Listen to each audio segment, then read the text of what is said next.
வணக்கம். Welcome to கதை திரட்டு. இந்த வீடியோல நம்ம என்ன கதை கேட்க போறோம்னா, சங்கமம் கதையின் 3வது பகுதி. நம்ம சேனலை இதுவரைக்கும் சப்ஸ்கிரைப் பண்ணாதவங்க சப்ஸ்கிரைப் பண்ணுங்க. பக்கத்தில் இருக்கிற பெல் ஐக்கானை கிளிக் பண்ணி ஆல்ங்கிற ஆப்ஷனை பிரஸ் பண்ணுங்க. ஸோ தட் நான் போடுற கதைகளை உடனுக்குடனே நீங்க கேட்கலாம். வாங்க கதைக்குள்ள போகலாம். லலிதா மகளுக்கு செல்லம் கொடுத்ததுடன் குழந்தை வளர்ப்பில் கவனம் இல்லாமல் இருந்து விட்டதில் வேணுகோபாலனின் நிம்மதி பறிபோய் விட்டது. அவருக்கு லாவண்யா பெரிய கேள்விக்குறியாய் நின்று விட்டாள். மறுமணத்துக்குத்தான் மறுத்து விட்டாள். நடத்தையாவது ஒழுங்காக இருக்கக்கூடாதா? இந்த வேதனை அவரது நெஞ்சை தீ போல தகித்து கொண்டிருந்தது. தெருவில் மோட்டார் சைக்கிள் நின்ற ஒலி கேட்டது. சூனியத்தை வெறித்து பார்த்து கொண்டிருந்த லாவண்யா அனந்த் பக்கம் திரும்பி, விஜய் வந்துவிட்டான் போலிருக்கு என்றாள். அனந்த் லாவண்யாவின் பேச்சை காதில் வாங்கி கொண்டதாய் தெரியவில்லை. அவன் முகம் வெளிரி போயிருந்தது. கண்கள் மட்டும் பேப்பரில் பிரசுரிக்கப்பட்ட செய்தியை திரும்ப திரும்ப பார்த்து கொண்டிருந்தன. என்ன ஆச்சு அனந்த்? என்னவோ போலிருக்கிறாயே. அந்த பையனை உனக்கு முன்பே தெரியுமா? ஆர்வம் பொங்க கேட்டாள் லாவண்யா. பதில் சொல்ல தடுமாறினான் அனந்த். ஆம், இல்லை என்றவன் பேப்பரை மடித்து பத்திரமாக கட்டில் மீது வைத்தான். லாவண்யா பேப்பரை எடுத்து ஆர்வத்துடன் அதில் இருந்த போட்டோவை மறுபடியும் பார்க்க தொடங்கினாள். அடிமனதில் ஏனோ அவனை ஒரு முறை நேரில் பார்க்க வேண்டும் என்று தோன்றியது. கீழே ஹாலுக்குள் விஜய் நுழைந்து கொண்டிருந்தான். என்ன விஜய், இவ்வளவு தாமதமாகி விட்டதே, ஏன்? வேணுகோபாலன் புத்தகத்தை மூடி வைத்தவாறே கேட்டார். விஜய் ஃபுல் ஹேண்ட் ஷர்ட்டின் கையை சிறிது உயர்த்தி கடிகாரத்தை பார்த்தான். அடடா, 10:30 ஆகிவிட்டதே. Very sorry. நீங்க எனக்காக காத்துக்கிட்டு இருக்கீங்களா? என்ன செய்யட்டும்? கிளம்பும் போது கிளப்பில் ஒருவன் மர்டர் கேஸை கொண்டு வந்தான். பணக்காரங்க வீட்டில் ரகசியமாக செய்யப்பட்ட கொலை. ரொம்ப காம்ப்ளிகேட்டட் கேஸ். இதென்ன, ராதை தூங்கிவிட்டாளா? அருகில் வந்து கொண்டே கேட்டான். உனக்காக எதிர்பார்த்து தூங்கிவிட்டாள். கொஞ்சம் இருங்க, அவளை உள்ளே படுக்க வைத்து விட்டு வரேன். ஃபுல் சூட்டில் வந்தவன் கோட்டை கழட்டி சோஃபா மீது போட்டுவிட்டு வேணுகோபாலனின் அருகில் வந்து உறங்கிக் கொண்டிருந்த ராதையை மென்மையாய் எடுத்து தோளில் சுமந்து கொண்டு உள்ளே போகப் போனான். வந்தாயா மகாபிரபோ? உனக்காக பார்த்து பார்த்து எங்க உயிரே போய்விட்டது. படியில் இறங்கிக் கொண்டே சொன்னாள் லாவண்யா. சாரி லாவண்யா, கிளப்பில் நேரமாகிவிட்டது. தோ வந்துடுறேன் புன்முறுவலுடன் சொன்னான் விஜய். லாவண்யாவை தொடர்ந்து தலையை குனிந்து கீழுதட்டை கடித்து கொண்டு யோசனைகளில் மூழ்கியவாறே கீழே வந்தான் அனந்த். விஜய் ராதையை படுக்கையில் கிடத்தி போர்வையை போர்த்திவிட்டு போக போனவன் சற்று நின்று பேண்ட் பாக்கெட்டில் இருந்த சாக்லேட் பாரை எடுத்து கட்டில் அருகில் இருந்த டீப்பாய் மீது வைத்தான். ராதைக்கு அந்த மில்க் சாக்லேட் என்றால் ரொம்ப பிடிக்கும். எப்போது வந்தாலும் விஜய் அவளுக்காக அதை வாங்கி வர மறக்க மாட்டான். இன்று வருவதற்கு தாமதமாகி விட்டதால் ராதை தூங்கிவிட்டாள். காலை எழுந்ததுமே சாக்லேட் அவள் கண்களில் படும். தான் வந்து போனது அவளுக்கு புரியும். 4 பேரும் சாப்பிட அமர்ந்து கொண்டார்கள். லாவண்யா தந்தையின் எதிரில் ரொம்ப தேவைப்பட்டாலோ அல்லது கோபம் வந்தாலோதான் பேசுவாள்.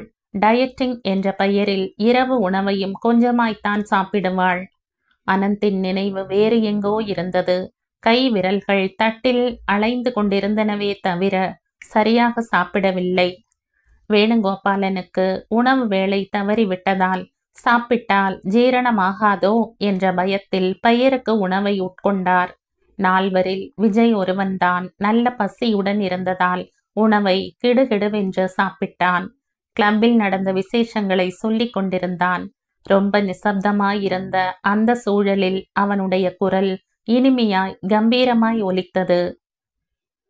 உணவை முடித்து கொண்டு எல்லோரும் ஹாலுக்கு வந்தார்கள். சட்டென்று நினைவுக்கு வந்தாற்போல வேணுகோபாலன் கேட்டார். அனந்தின் திருமண விஷயம் என்னவாயிற்று விஜய்? அந்த மெலட்டூர் ராஜகோபாலனின் மகளை நிச்சயம் பண்ணி விட்டாற் போல்தானா? கிட்டத்தட்ட முடிவு ஆனாற் போல்தான். எப்படியும் நீங்க வந்துட போறீங்கன்னு சற்று தாமதித்தேன். 2 நாட்களில் அவரை வர சொல்லி கடிதம் போட்டு விடுவேன். அடுத்த மாதம் நல்ல முகூர்த்தம் இருக்கிறதாம். அனந்த் நிமிர்ந்து உட்கார்ந்து கொண்டான். ஏற்கனவே கலங்கியிருந்த அவன் முகம் இன்னமும் களை இழந்தது. லாவண்யா ஓரக்கண்ணால் அவனிடம் தென்பட்ட மாறுதலை கவனித்து விட்டாள். அப்போ அனந்துக்கு அந்த பெண்ணை பிடித்து விட்டதாமா? ரொம்ப அக்கறையாக கேட்டாள். அவன் மூஞ்சி, அவனுக்கு வேணுங்கிற பெண்ணை மனம் செய்து வைத்தால் வாழ்ந்தாற்போல்தான்.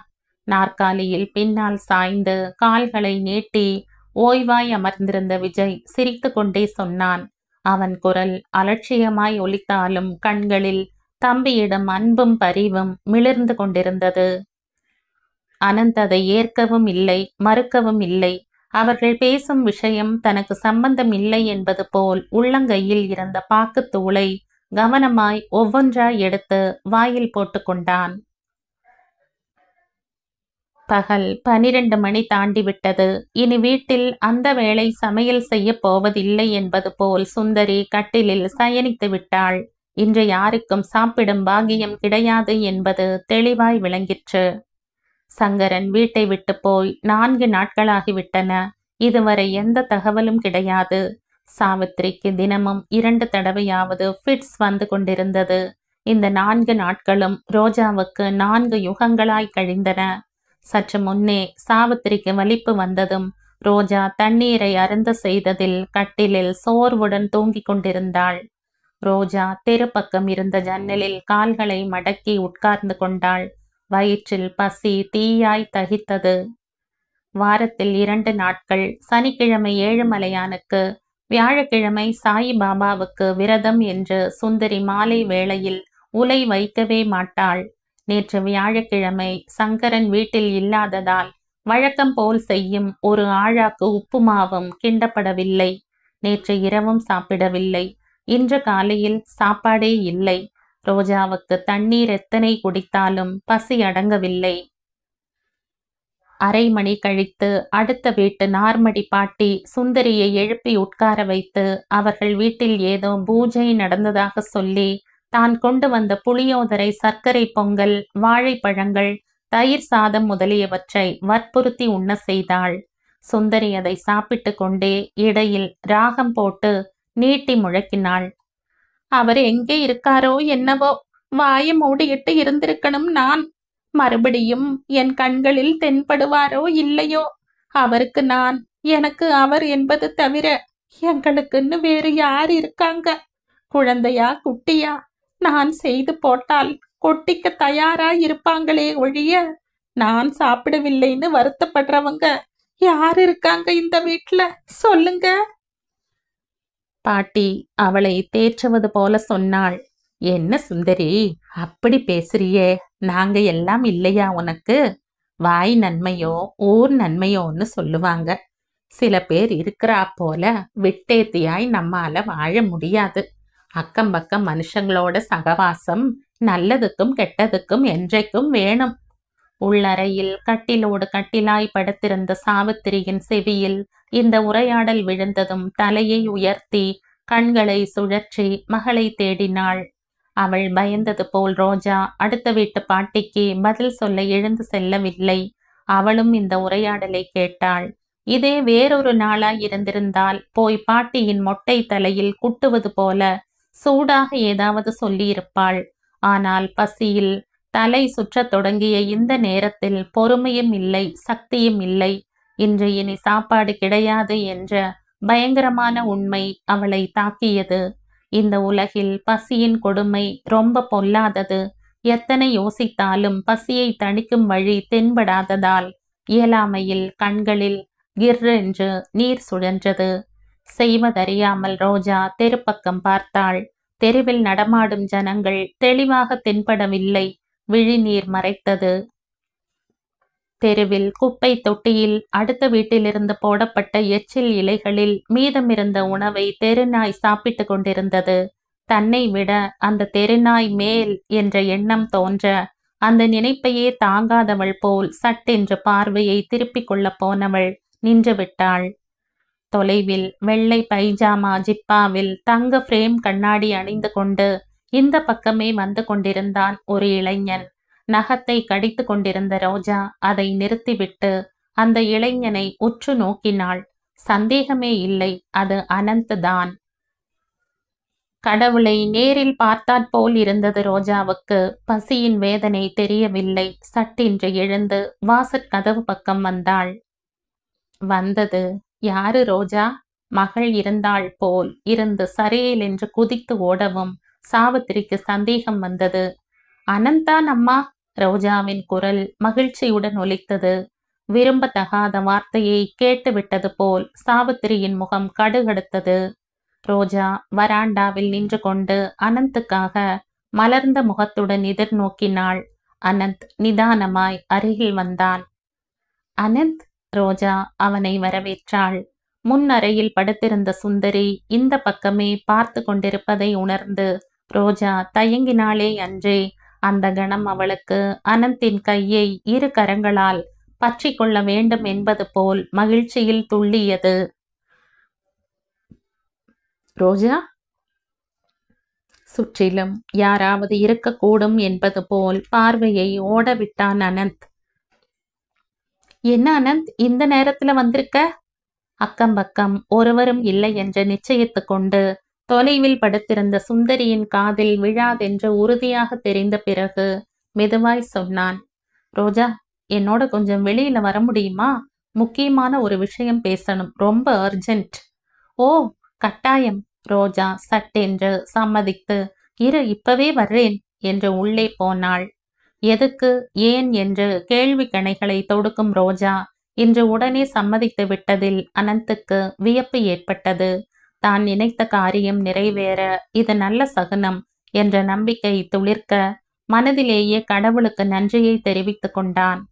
உள்ளே வந்து செருப்பு மாட்டிக் கொண்டிருந்த மகளை பார்த்து சாவித்திரி எழுந்து கொண்டு, எங்க போக போற என்று கேட்டாள்.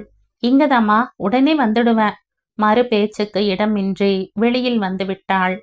இதோ பாரு ரோஜா, என் பேச்சு கேளு, இப்படி வா, போகாத. உள்ளிருந்து சாவித்திரியின் குரல் தடுப்பது போல் ஒலித்தது. அனந்த் சந்தேகமாய் பார்த்தான். ஒன்றுமில்லை, வா போகலாம்.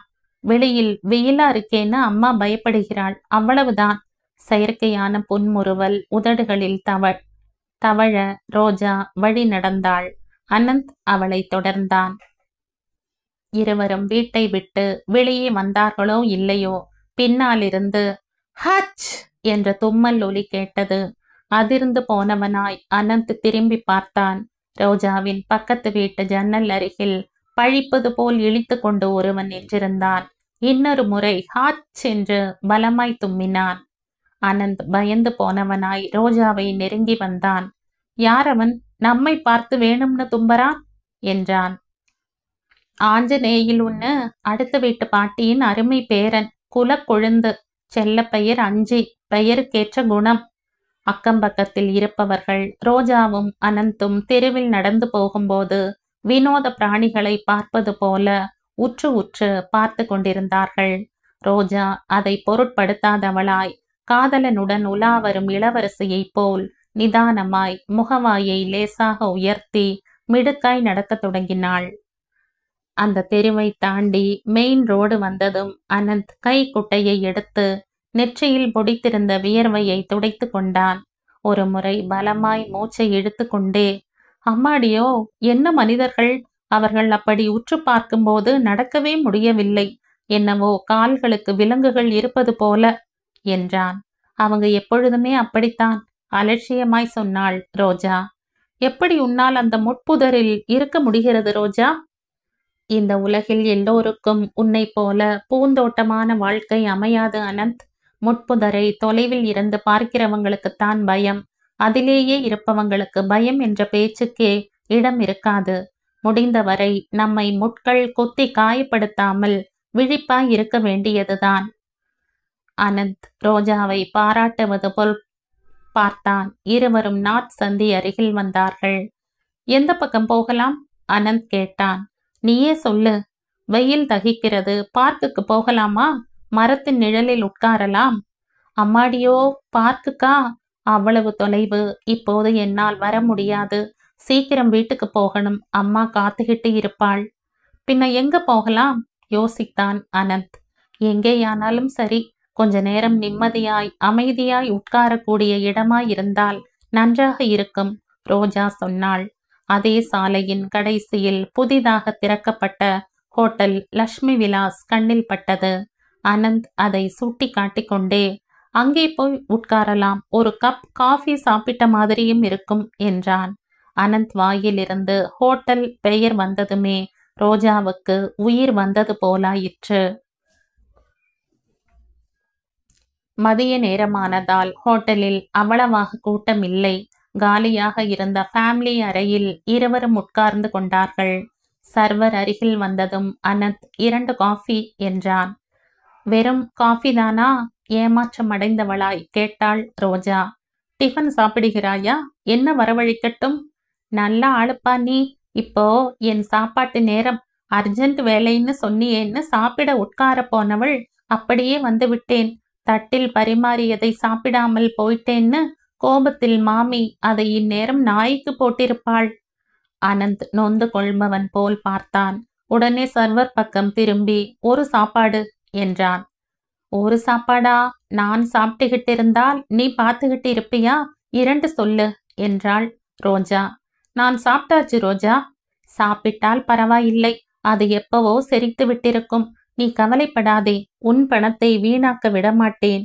உன்னால் சாப்பிட முடியாததை முன்னாடியே எடுத்து வச்சிடு, நான் தீத்துடுறேன் என்றாள். ஆனந்த் சிரித்துவிட்டு 2 ஸ்பெஷல் சாப்பாட்டுக்கு ஆர்டர் கொடுத்தான். சாப்பாடு எடுத்து வர சர்வர் போய்விட்டான். அனந்த் கண்ணாடியை எடுத்து கை குட்டையால் துடைத்து கொண்டான். ரோஜா எதையோ சொல்ல முற்பட்டு நிறுத்தி கொண்டாள். அதை கவனித்த அனந்த், சொல்லு ரோஜா, எந்த விஷயத்தை சொல்ல நினைத்து தயங்குகிறாய் என்றான். அனந்த், எங்க செந்து அரெஸ்ட் ஆகியிருக்கான் தெரியுமா உனக்கு? பார்வையை தாழ்த்தி கொண்டு மேஜை விளிம்பை விரலால் நீவிக்கொண்டே சொன்னாள். ஒரு கணம் அவள் முகம் அவமானத்தால் கன்றிவிட்டது. செந்து விஷயத்தை சொல்லிவிடத்தான் இத்தனை நேரம் துடித்து கொண்டிருந்தாள். தெரியும் என்றான் அனந்த். சரையில் என்ற தலையை உயர்த்தினாள். தெரியுமா? எதுக்காகவென்று கூட தெரியுமா? அனந்த் தெரியும் என்பது போல் தலையசைத்தான். தனக்கு தெரிந்தவர்களிடம் செந்து நகையை திருட முயன்று பிடிபட்டு விட்டான் என்ற விஷயத்தை மட்டும் சொல்லவில்லை. நெஞ்சிலிருந்த பாரம் நீங்கினாற் போல ரோஜா நிம்மதியாய் மூச்சு விட்டாள். நேற்று தெரிஞ்சவங்க வீட்டுல சாப்பிட போன போது அங்கிருந்த பேப்பர்ல பார்த்தேன். எனக்கு ஏதோ மாதிரி ஆகிவிட்டது. இந்த நிகழ்ச்சியால் நீ எவ்வளவு வேதனைப்பட்டு கொண்டிருப்பாய் என்பதை என்னால் நினைத்து கூட பார்க்க முடியவில்லை. உடனே உன்னிடம் ஓடி வந்து உனக்கு எந்த விதமாகவாவது நான் உதவ முடியுமா என்று கேட்க நினைத்தேன். என் பேச்சை தற்பெருமையா எண்ண மாட்டேயே ரோஜா? விழிகளில் நீர் திரையிட ரோஜா இல்லை என்பது போல தலையசைத்தாள். அப்படி எண்ணுவேன் என்று கனவில் கூட நினைக்காதே அனந்த். வேறு யாரிடமாவது செந்துவின் பிரஸ்தாபனை தவறிப்போய் வந்துவிட்டாலும் தலை குனிவாக இருப்பதோடு உயிரே போனாற் போல இருக்கும். உன்னிடம் அப்படி இல்லை. எந்த விஷயத்தையும் மனம் திறந்து நேராய் என்னால் சொல்லிவிட முடியும். தேங்க்ஸ் ரோஜா, ரொம்ப ரொம்ப தேங்க்ஸ். உன் மனதில் எனக்கு அளித்திருக்கும் இடம் என்றும் மாறாமல் இருக்கணும்னு கடவுளை வேண்டிக்கிற. ரோஜா, என் பரிச்சயத்தை நீ எப்படி எடுத்துக்கொள்கிறாயோ எனக்கு தெரியாது. உன் நட்பை மட்டும் நான் ரொம்ப அபூர்வமானதாய் உயிருக்கும் மேலாக எண்ணுகிறேன். செந்து விஷயத்தில் என்னால் உதவ முடியும் என்று நீ நினைத்தால் சொல்லு, கட்டாயம் செய்கிறேன். கண்களில் சுழன்ற நீர் வெளிவராமல் இருக்க ரோஜா முயற்சி செய்தாள். நன்றி அனந்த். ஆனால் இந்த தடவை அவனை சுலபமாக விட்டுவிட மாட்டார்கள் என்று சொல்கிறார்கள். இவன் பின்னாடி பெரிய கும்பல் இருப்பதாயும் அந்த கும்பலை சேர்ந்தவங்கதான் செந்து போன்ற இளைஞர்களை தவறான வேலைகளில் ஈடுபடுத்துகிறார்கள் என்றும் தெரிய வந்துள்ளது. இந்த முறை இவனை வைத்துக்கொண்டு அந்த கும்பல் பற்றிய தகவலை தெரிந்து கொள்ள முயற்சி செய்கிறார்கள். நாம் செய்யக்கூடியது ஒன்றும் இல்லை. குரலில் வருத்தம் தெரிய அனந்த் சொன்னான். எவ்வளவு முட்டாள்தனம்! ஆனாலும் பட்ட பகலிலா? ரோஜாவின் முகம் கோபத்தால் சிவந்து போயிற்று. முட்டாள்தனமா? இல்லை அனந்த். தலைக்கணம் கண்களை மறைத்து விட்டது. இதுவரை செய்த திருட்டுக்களில் பிடிபடாமல் இருந்ததில் துணிச்சல் வந்துவிட்டது. ச்சு, என்னவோ போ. இரக்கமாய் பார்த்தான் அனந்த். ரோஜாவின் முகம் களை இழந்து காணப்பட்டது. அவனுக்கு வேதனையாயிருந்தது. விரக்தி மேலிட சொன்னான். என்னவோ ரோஜா, இந்த சமுதாயத்தை, நடுத்தர மக்களுடைய வாழ்க்கையின் போக்கை கவனிக்கும்போது எதிர்காலம் எப்படி இருக்கப் போகிறதோ என்ற பயம் ஏற்படுகிறது. உண்மையை சொல்ல வேண்டுமென்றால் செந்து போன்ற இளைஞர்கள் இப்படி தவறான வழிகளை பின்பற்றுவதற்கு குடும்ப சூழலும் கல்வி முறையும் தான் காரணம் என்று உறுதியாய் சொல்லலாம். ரோஜா கோபத்தோடு, ரொம்ப நல்லா இருக்கு நீ சொல்வது. நேர்மையாக வாழ வேண்டும் என்ற புத்தி மனிதனுக்கு இருக்கணுமே தவிர அப்படி வாழ வழியில்லாமல் போகாது. திருடுவது கூட ஒரு தொழில்தான் என்பதை நீ மறந்துவிட்டாய். நான் ஒப்புக்கொள்ள மாட்டேன். உண்மைதான் ரோஜா, நம் கல்வி முறையிலேயே குறைபாடு இருக்கு. இந்த கல்வி வாழ்க்கையில் பகல் கனவுகள் காண வழி வகுக்கிறதே தவிர மன உறுதியை, வலிமையை உண்டாக்குவதில்லை. படித்து முடித்த பிறகு வெளி உலகில் கால் வைக்கும்போது, யதார்த்தமான உலகத்தை சந்திக்கும் போது தாம் கண்ட கனவுகளும் எதிர்கொள்ளும் உண்மையான வாழ்க்கையும் ஒத்துப்போகாது. மனிதனுக்கு நேர்மை முக்கியமா, சுகம் முக்கியமா என்ற இருவகைப்பட்ட கொள்கையில் எதை கைப்பற்றுவது என்ற பிரச்சனை எழும். மனதளவில் பலவீனமாய் இருப்பவன் நேர்மையை விட்டுவிட்டு சுகத்துக்குத்தான் முக்கியத்துவம் கொடுப்பான். அதற்காக திருடுவதை நியாயப்படுத்த முடியுமா? ஆவேசமாய் கேட்டாள். ஒரு நாளும் அப்படி சொல்ல மாட்டேன். ஆனால் ஒன்று மட்டும் உண்மை. இந்த உலகில் ஒவ்வொருத்தருக்கும் ஒவ்வொரு வேலை சுலபமாக செய்யக்கூடிய திறமை இருக்கும். நன்றாக பாடக்கூடியவன் வேகமாய் ஓட முடியாமல் இருக்கலாம். ஓடக்கூடியவனால் பாட்டு எழுத முடியாது. பாட்டு எழுத தெரிந்தவன் நிலத்தை உழத் தெரியாதவனாய் இருக்கலாம். அதனால் ஒவ்வொருவரும் தங்களுக்குள் இருக்கும் திறமையை பயன்படுத்தி வாழ்க்கையை சிறப்பித்துக் கொள்ள வேண்டும். சின்ன வயதிலிருந்தே வாழ்க்கையின் உண்மையான மதிப்பீட்டை உணரும் விதமாய் கல்வி முறை அமைய வேண்டும். ரோஜா கன்னத்தில் கையை வைத்து அவன் சொல்வதை கண் இமைக்காமல் ஆர்வத்துடன் கேட்டுக்கொண்டிருந்தாள். ஒரு விஷயத்தை யோசிச்சு பாரு. தகுதிக்கு மீறிய பணம், அந்தஸ்து தமக்கு சொந்தமாக வேண்டும் என்று எத்தனை பேர் விரும்புகிறார்கள் தெரியுமா? கஷ்டப்படாமலேயே பணம் கிடைக்கணும், சுகமாக வாழணும் என்று நினைப்பவர்கள் எத்தனை பேர்? இல்லாவிட்டால் இந்த லாட்டரி சீட்டுகள், குதிரை ரேசுகள் எல்லாம் எதற்கு? யாரோ ஒருவருக்கு கிடைக்கும் அதிர்ஷ்டத்தை எண்ணி அந்த வாய்ப்பு நமக்கு கிடைக்காதா என்று நினைப்பார்களே தவிர அவனுடைய அதிர்ஷ்டத்துக்கு பின் எத்தனை பேரின் வயிற்றெரிச்சல் இருக்குமோ யாருமே யோசிக்காமல் இருப்பது ஏன்? உழைக்காமல் பணம் வரணும் என்ற யோசனையே ஆரோக்கியமானதில்லை. எந்த சூழ்நிலையிலும் வரவேற்கத்தக்கதில்லை. இது மட்டும் கொள்ள இல்லையா? அப்பாவி மக்களை ஏமாற்றுவது போல் ஆகாதா? ஆங்கிலேயர்களின் பழக்க வழக்கங்களில் நேர்மையையும் நேரம் தவறாமையையும் பின்பற்றுவது போக தேவையற்ற சுகபோகங்களை பழக்கி கொண்டு விட்டோம். நல்ல கலாச்சாரம் கொண்ட சமுதாயம் தங்களுடைய மூல வேர்களை ஸ்திரமாக பற்றி கொண்டே இன்னொருவரிடம் இருக்கும் நல்லதை ஏற்றுக்கொள்ளும். வேறொரு கலாச்சாரத்தை காப்பியடிப்பதையே நாகரீகமாய் கொண்டுவிட்ட இந்த நாட்களில் மாரல் வேல்யூஸுக்கு முக்கியத்துவம் குறைந்து வருவதில் வியப்பென்ன இருக்கு? தான் ரொம்ப ஆவேசமாய் பேசிவிட்டதை உணர்ந்த அனந்த் சட்டென்று நிறுத்திவிட்டு சுற்றிலும் பார்த்தான். ரோஜா புன்முறுவலுடன் கைதட்ட போனவள் தாம் இருப்பது ஹோட்டல் என்று நினைவு வந்ததும் தன்னை அடக்கி கொண்டாள். அதற்குள் சர்வர் உணவு தட்டுக்களை கொண்டு வந்து மேஜை மீது வைத்துவிட்டு போனான். சுட சுட இருந்த சாதம், கம கமவென்ற சாம்பார், கறி, கூட்டுக்களை பார்த்ததும் அத்தனை நேரம் அடங்கியிருந்த பசி இரு மடங்காகிவிட்டது. சொன்னது போலவே அனந்த் தன்னுடைய தட்டில் இருந்த உணவில் 3/4 பங்கை எடுத்து ரோஜாவின் தட்டில் வைத்து விட்டான். பசித்திருந்த புலி இரையை பார்த்ததும் அதன் மேல் கவிழ்ந்து உண்ணுவது போல ரோஜா அந்த உணவை காலி செய்ய தொடங்கினாள். சற்று நேரம் கழித்து அனந்த் சொன்னான். ஒரு விஷயத்தை சொல்ல வந்த நான் அதை விடுத்து வேறு விஷயத்தில் புகுந்து லெக்சர் கொடுத்து விட்டேன் இல்லையா? ரோஜா, எனக்கு இப்போ வந்த பிரச்சனை என்ன தெரியுமா? என்னவென்று நீ இன்னும் சொல்லவே இல்லையே. பசித்திருந்த வயிற்றுக்கு அமிர்தமாயிருந்த தயிர் பச்சடியை சாப்பிட்டு கொண்டே சொன்னாள். என் அண்ணன் எனக்கு அந்த மெலட்டூர் பெண்ணை நிச்சயம் செய்துவிட்டான். யாரு? ராஜகோபாலனின் மகள் கஸ்தூரி என்று சொன்னாயே, ஆமாம் என்பது போல தலை அசைத்தான் அனந்த். குட், நல்ல நியூஸ். எனக்கு எப்போது ட்ரீட் கொடுக்க போற? உன் கல்யாணத்துக்கு என்னால் வர முடியாது. அதான் முன்னாடியே விருந்து சாப்பாடு போட்டு விடணும், தெரிந்ததா? தயிர் பச்சடியை காலி பண்ணுவதில் மும்முரமாய் இருந்துவிட்ட ரோஜா தலை நிமிர்த்தி பார்க்கவில்லை. பார்த்திருந்தால் அவன் இதயம் எதற்காகவோ துடித்து கொண்டிருப்பதை கவனித்திருப்பாள். ரோஜா, எனக்கு திருமணம் என்றால் உனக்கு உனக்கு ஒன்றுமே தோணாதா? நல்லா இருக்கே, ஏன் தோணாது? சீரியஸாக சொன்னாள் ரோஜா. அனந்த் ஆர்வத்துடன் சற்று குனிந்தான். சொல்லு, என்னவென்று தோன்றும்? ஒரு பக்கம் சந்தோஷம், ஒரு பக்கம் வருத்தம். வருத்தம் எதுக்குன்னு முதல்ல சொல்லு. அவன் கேட்ட உடனே ரோஜா தலையை உயர்த்தி பார்த்தாள்.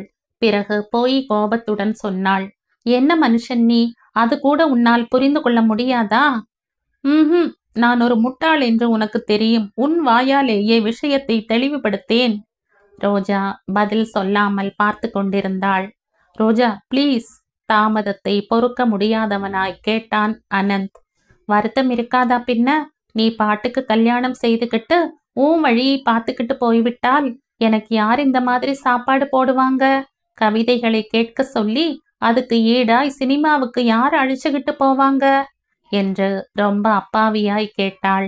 வெப்ப காற்று வேகமாய் முகத்தில் தாக்கியது போல் உணர்ந்தான் அனந்த். அவன் முகம் களை இழந்தது.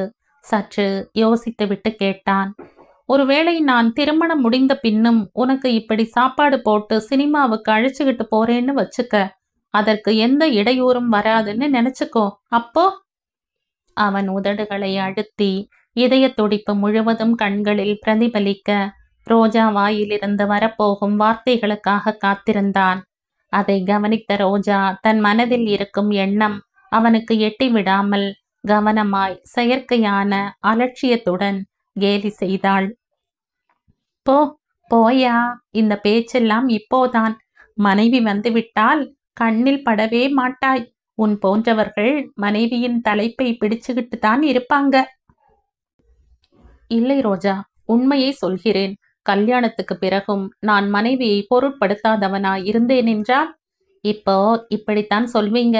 போகட்டும், நீ அப்படி இருப்பாய் என்று நினைத்தாலும், என் மீது அபிமானத்தால் பழைய நட்பை நினைவில் வைத்து கொண்டாலும் உன் வருங்கால மனைவி அதை ஒப்புக்கொள்ள வேண்டாமா? என்னிடம் சிநேகமாய் இருப்பதும் உன் சட்டை பையில் இருக்கும் பணம் எனக்கு ட்ரீட் கொடுப்பதிலும் செலவாகிறது என்று தெரிந்தால் போதும், மூக்கணாங்கயிறு போட்டு லகானை தன் கையில் வைத்துக் கொள்வாள். அப்போ உனக்கு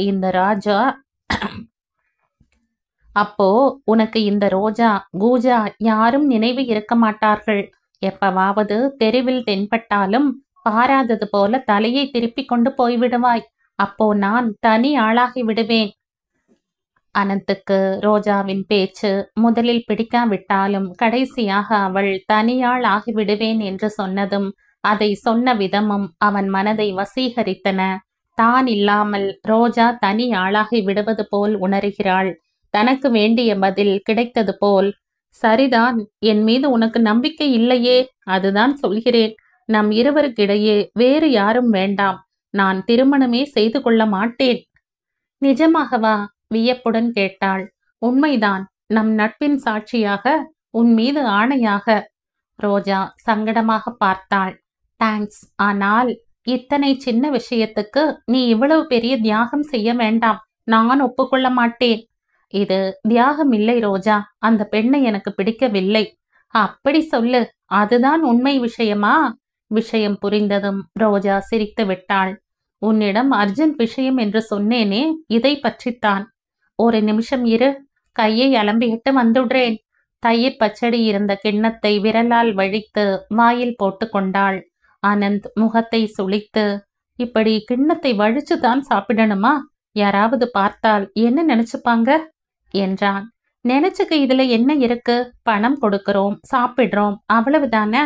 இருந்தாலும் இங்க யாரும் இல்லையே என்றாள் சுற்றிலும் பார்வையை சுழட்டி கொண்டே. யாரும் இல்லாமல் என்ன, சர்வர்கள் இல்லையா? உன் போக்கை பார்த்தால் அந்த கிண்ணத்தையும் கடித்து சாப்பிடுவாய் போலிருக்கு. அழகிய பல்வரிசை தழுக்கென்ற மின்ன ரோஜா சிரித்தாள். ரொம்பத்தான் கிண்டல் செய்யாதே.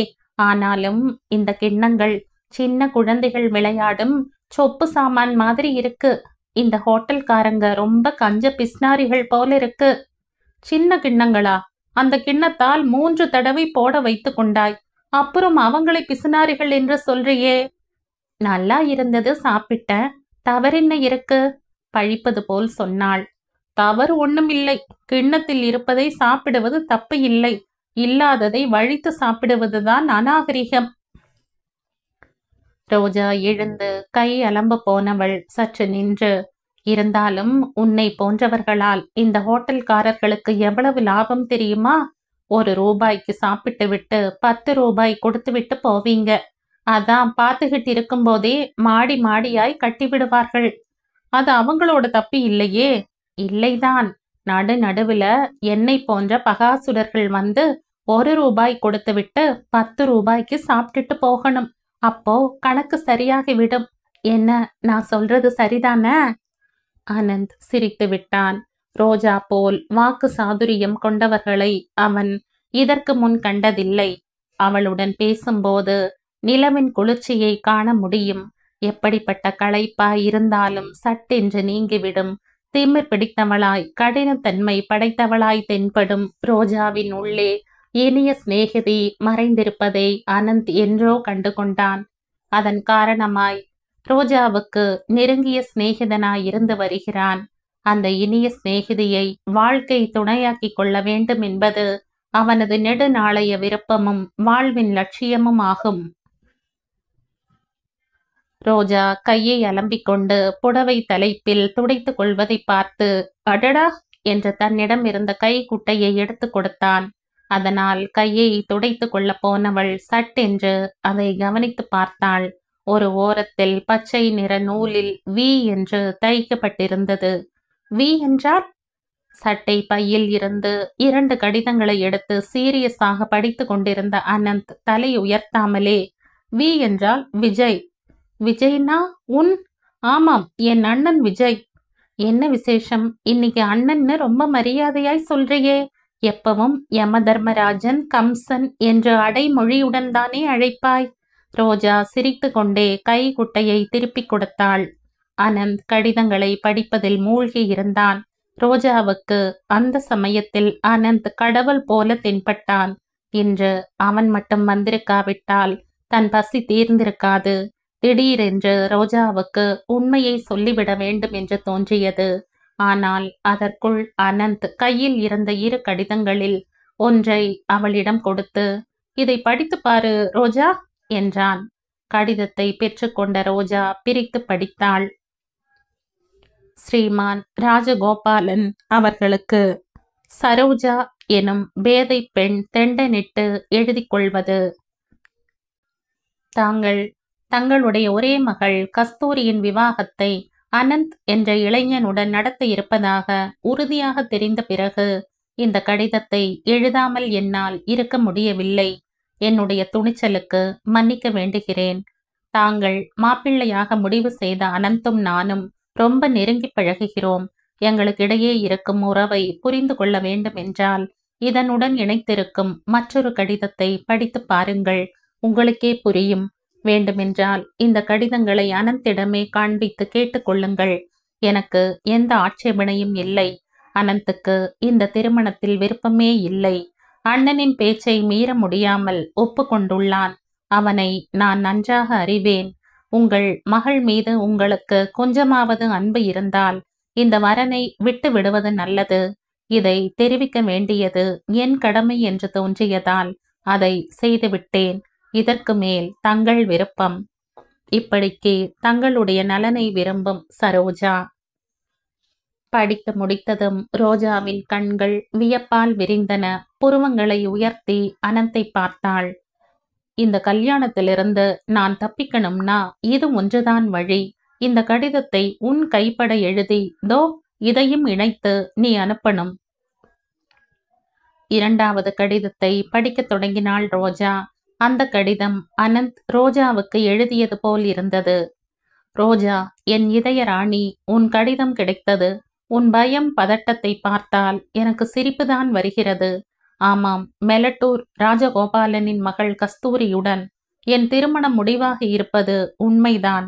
ஆனால் அன்பே உயிரே, இதில் பயப்பட ஒன்றும் கிடையாது என்று உறுதியாக சொல்கிறேன்.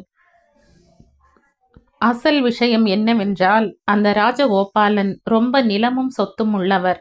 அவர் எங்களுக்கு உறவினர். ஆனால் எங்க விஜய்க்கு அவர் மூலமாய் நிறைய கேஸ்கள் வரும். அவருக்கு ஒரே மகள். பெயர்தான் கஸ்தூரியே தவிர பார்க்க சூர்பனகை போல இருப்பாள். உன்னை பார்த்த என் கண்களுக்கு அப்படித்தான் தோன்றுகிறது. படிப்பும் கிடையாது, வெறும் பட்டிக்காட்டு ஜென்மம். அந்த ராஜகோபாலன் இருக்காரே, அவர் ரொம்ப கஞ்ச பேர்வழியாம். அவர் இதயம் பலவீனமாய் இருக்காம். எந்த நேரமும் இதய துடிப்பு நின்றுவிட வாய்ப்பு இருக்குதுன்னு டாக்டர் மூலமாய் தெரிந்து கொண்ட பிறகு ஒப்புக்கொண்டேன். 10 தலைமுறைகளுக்கு போதுமான சொத்து அவருக்கு இருக்கு. அந்த கஸ்தூரி பெயருக்கு என் மனைவியாய் அந்த பட்டிக்காட்டில் இருந்துவிட்டு போகட்டும். பணம் கைக்கு கிடைத்ததும் நீதான் என் ராணி, நான் தான் உன் ராஜா. நான் கஸ்தூரியை திருமணம் செய்து கொண்டாலும் நமக்கிடையே இருக்கும் உறவுக்கு எந்த விதமான பாதிப்பும் வராது என்று நான் உறுதி கூறுகிறேன். என் மீது உனக்கு நம்பிக்கை இல்லாவிட்டால் சொல்லு. ஒரு பெண் என்ற முறையில் உனது அச்சத்தை என்னால் புரிந்து கொள்ள முடியும். நாம் இப்போதே பதிவு திருமணம் செய்து கொள்ளலாம். நீ என்ன சொன்னாலும் அதன்படி நடக்க நான் தயாராக உள்ளேன். தயவு செய்து இப்போது எந்த கலாட்டாவும் செய்யாதே. நம்முடைய பொன்னான எதிர்காலம் நாசமாகிவிடும். அந்த 3 முடிச்சு மட்டும் அவள் கழுத்தில் போட்டுவிட்டால் போதும். அதன் பின் நம் ராஜ்யம்தான். நீ என்னை சரியாக புரிந்து கொள்வாய் என்று நம்புகிறேன். இப்படிக்கே உன் அனந்த். கடிதத்தை படித்து முடித்ததும் ரோஜா வாயடைத்து போனவளாய் அவனை நோக்கினாள். இவ்வளவு சுற்றி வளைப்பானேன்? விருப்பம் இல்லை என்று ஒரு வார்த்தை நேராக உங்க அண்ணனிடம் சொல்லக்கூடாதா? நிஷ்டூரமாய் சொன்னாள் ரோஜா. சொல்லியாச்சு. ஒரு தடவை இல்லை, 100 தடவை.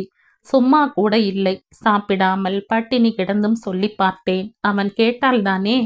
உனக்கு விருப்பமில்லாத வரனை முடிப்பதில் அவருக்கு என்ன லாபம்? லாப நஷ்ட கணக்கு எனக்கு தெரியாது.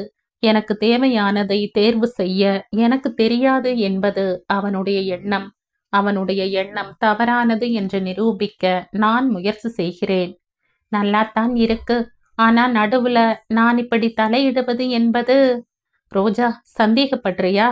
சந்தேகம் இல்லை அனந்த். இது ஏதேனும் இலக்கு தவறி என் மீதே வந்துவிட்டால்? வராது, வர விடமாட்டேன். என் மீது அந்த அளவு கூட உனக்கு நம்பிக்கை இல்லையா? ரோஜாவால் பதில் பேச முடியவில்லை. யோசிப்பது போல உட்கார்ந்திருந்தாள். அனந்த் நிஷ்டூரமாக சொன்னான். ரோஜா, இதே உதவியை நீ என்னை கேட்டிருந்தால் நான் இப்படி யோசித்திருப்பேனா? உன் விஷயம் வேறு அனந்த். நீ ஆண் பிள்ளை. நான்... உன் மீது ஏதாவது பழி வந்து விடும் என்பதுதானே உன் பயம். நான் இல்லையா? அதுபோல் நடக்க விடுவேனா? இந்த கடிதங்களை போஸ்ட் செய்தால் இந்த திருமணம் நின்றுவிடும் என்ற நம்பிக்கை உனக்கு இருக்கா? கட்டாயம் நின்றுவிடும். நீயே பார்க்க போகிறாய். ரோஜா யோசனையோடு அவனை பார்த்தாள். சுகுமாரமாய் மென்மையாய் தென்படும் அவனுள் இருக்கும் நட்பு நிறைந்த உள்ளத்தை கண்டு கொண்டதால் தான் ரோஜா அவனிடம் இத்தனை உரிமை ஏற்படுத்தி கொண்டாள். அவள் தலை குனிந்து கீழ் உதட்டை பற்களால் அழுத்தி சற்று நேரம் யோசித்தாள். பிறகு ஒரு முறை கையில் இருந்த கடிதங்களை கவனத்துடன் படித்தாள். கடைசியில் அனந்தை பார்த்து, சரி அனந்த், உனக்கு உதவி செய்ய நான் தயார். அனந்தின் முகம் மலர்ந்த தாமரை போல் மாறியது. எனக்கு தெரியும் ரோஜா. நீ... கொஞ்சம் இரு அனந்த், என்னை முழுசாக சொல்லவிடு. சொல்லு.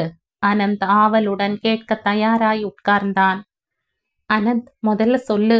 இத்தனை நாளாய் என்னை பார்த்து வருகிறாய் இல்லையா? என்னை பற்றி உன் அபிப்பிராயம் என்ன? அனந்த் பரவசமாய் பார்த்து கொண்டே, இதென்ன கேள்வி? என் பார்வையில் நீ ஒரு அழகான இளவரசி. சாபத்தின் காரணமாய் இவ்வுலகில் வாழ நேர்ந்த தேவதை. ரோஜாவுக்கு இந்த பதில் மகிழ்ச்சி அளிக்கவில்லை. இல்லை அனந்த், அதெல்லாம் இல்லை. நான் ஒரு சராசரி பெண்தான். இன்னும் சொல்ல போனால் சுயநலம் பிடித்தவளாய் கூட இருப்பேனோ என்னவோ. பிரதிபலன் இல்லாமல் எந்த காரியத்தையும் நான் செய்ய மாட்டேன். நான் எந்த வேலை செய்தாலும் எனக்கு அதில் கொஞ்சமாவது ஆதாயம் இருக்கணும். சின்ன வயது முதல் எனக்கு இதுதான் பழக்கம். புரிந்ததா? அனந்துக்கு புரிந்ததோ இல்லையோ, கடவுளுக்குத்தான் வெளிச்சம். வெளியில் மட்டும் தலையை அசைத்தான். ரோஜா சீரியஸாக சொன்னாள். அனந்த், இப்போது நாம் நண்பர்களாய் இல்லாமல் வியாபாரிகள் போல் பேசுவோம். உனக்கு இந்த திருமணத்தில் விருப்பமில்லை. அதிலிருந்து தப்பிக்க என் உதவியை வேண்டுகிறாய். நான் உதவி செய்ய தயாராய்த்தான் இருக்கிறேன். இதற்கு பிரதிபலனாய் நீ என்ன தரப்போகிறாய் சொல்லு. அனந்த் புரியாதவன் போல் பார்த்தான். உடனே சிரித்துவிட்டு சொன்னான், 1 டஜன் சாத்துக்குடி, 1 ஹார்லிக்ஸ் பாட்டில், ஹோட்டல் சாப்பாடு, பிறகு சினிமா. இல்லை, அதெல்லாம் நீ எழுதிய கவிதையை கேட்க நான் வாங்கும் லஞ்சம். இது பெரிய விஷயம். ஃபீஸும் அதிகமாகத்தான் இருக்கணும். என்ன வேணுமோ சொல்லு. எதை கொடுத்தால் நல்லா இருக்கும், நீயே யோசி. அனந்த் சற்று யோசித்துவிட்டு புரிந்தாற்போல, காஞ்சிபுரம் பட்டுப்புடவை என்றான். பட்டுப்புடவையா? இவ்வளவு ஏழ்மையில் இருக்கும் நான் அவ்வளவு விலையுயர்ந்த புடவையை உடுத்தி கொண்டால் சிரிப்புக்கு இடமாகிவிடும். அப்படின்னா வேறு என்ன தரட்டும்? தங்க நகை ஏதாவது? தங்க நகை வேண்டாம். ஒளித்து வைக்க முடியாமல் திண்டாடணும். ரொம்ப நாளாய் உனக்கு ஒரு வாட்ச் வாங்கி தரணும்னு நினைத்தேன். அதை வாங்கட்டுமா? கடிகாரம் எனக்கு எதுக்கு? கடிகாரத்தை கட்டிக்கொண்டு எங்கே போக போகிறேன்? நீ கொடுப்பது எதுவாக இருந்தாலும் எனக்கு தேவையான போது பயன்படணும். அனந்த் யோசித்துவிட்டு, என்னவோப்பா, பணத்தை தவிர வேறு எதுவும் எனக்கு தோன்றவில்லை. இத்தனை நேரத்துக்கு பின் அவன் வாயிலிருந்து அந்த வார்த்தை வந்ததும் ரோஜா நிம்மதியாக மூச்சு விட்டாள்.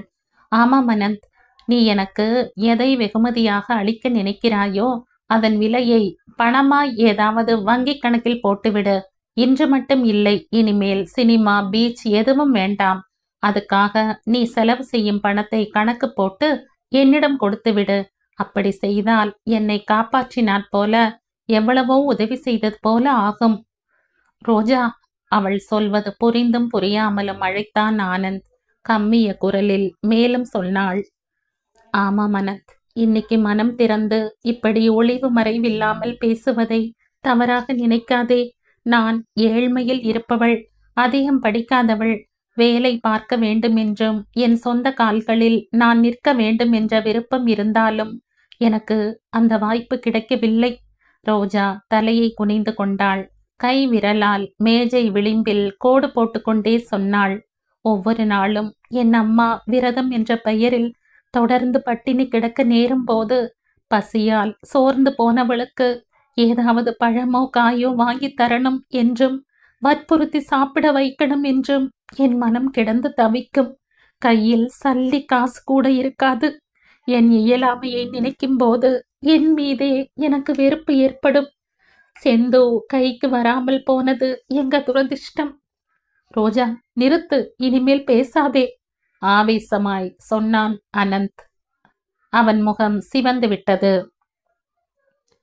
ரோஜா, சில சமயம் நீ தயங்குவதை பார்த்தால் 2 அறை கொடுக்கலாம்னு கோபம் வரும். நம்முடைய நட்பை நான் எவ்வளவு அபூர்வமானதாய் மதிக்கிறேனோ உனக்கே தெரியும். அதை முன்னிட்டு நீ எதுவா இருந்தாலும் எப்போ வேணும்னாலும் தயங்காமல் கேட்கலாம்னு உனக்கு 1000 தடவை சொல்லியாச்சு. ஆனாலும் நீ என்னை நம்பினாற் போல இல்லை. இல்லை அனந்த், அப்படி இல்லை. ரோஜாவின் பேச்சை இடைமறிப்பது போல கையால் தடுத்துவிட்டு சொன்னான். இப்போ கடைசி தடவையாய் சொல்றேன். அனந்த் என்ற நண்பன் இந்த உலகில் இருக்கும் வரை நீ எதற்கும் கஷ்டப்படக்கூடாது. எந்த விஷயமும் சொல்லாமலே புரிந்து கொள்ளும் திறமை எனக்கு இல்லை என்று உனக்கு தெரியாதா என்ன? சட்டை பையில் இருந்த பணத்தை எண்ணி பார்த்து, இப்போதைக்கு 100 ரூபாய் இருக்கு, போதுமா என்றான். உன் இஷ்டம். விலையை முடிவு செய்வது உன் வேலைதான். பேஷ், நல்ல பெண்ணாயிருந்தால் நான் கொடுப்பதை நீ வாங்கிக் கொள்ளணும். அனந்த், நீ கொடுப்பது எதுவானாலும் சரி. தானம் கொடுப்பது போல எண்ணினால் அது எனக்கு விஷத்துக்கு சமம், தெரியுமா? Oh my god, what a silly idea. No, அதுபோல் எப்பவும் எண்ண மாட்டேன். வெளியில் அப்படி சொன்ன போதும் மனதில் நான்சென்ஸ், தானம் கொடுப்பதாவது, இதெல்லாம் அவளுக்கு சேர வேண்டியதுதானே என்று எண்ணிக்கொண்டான்.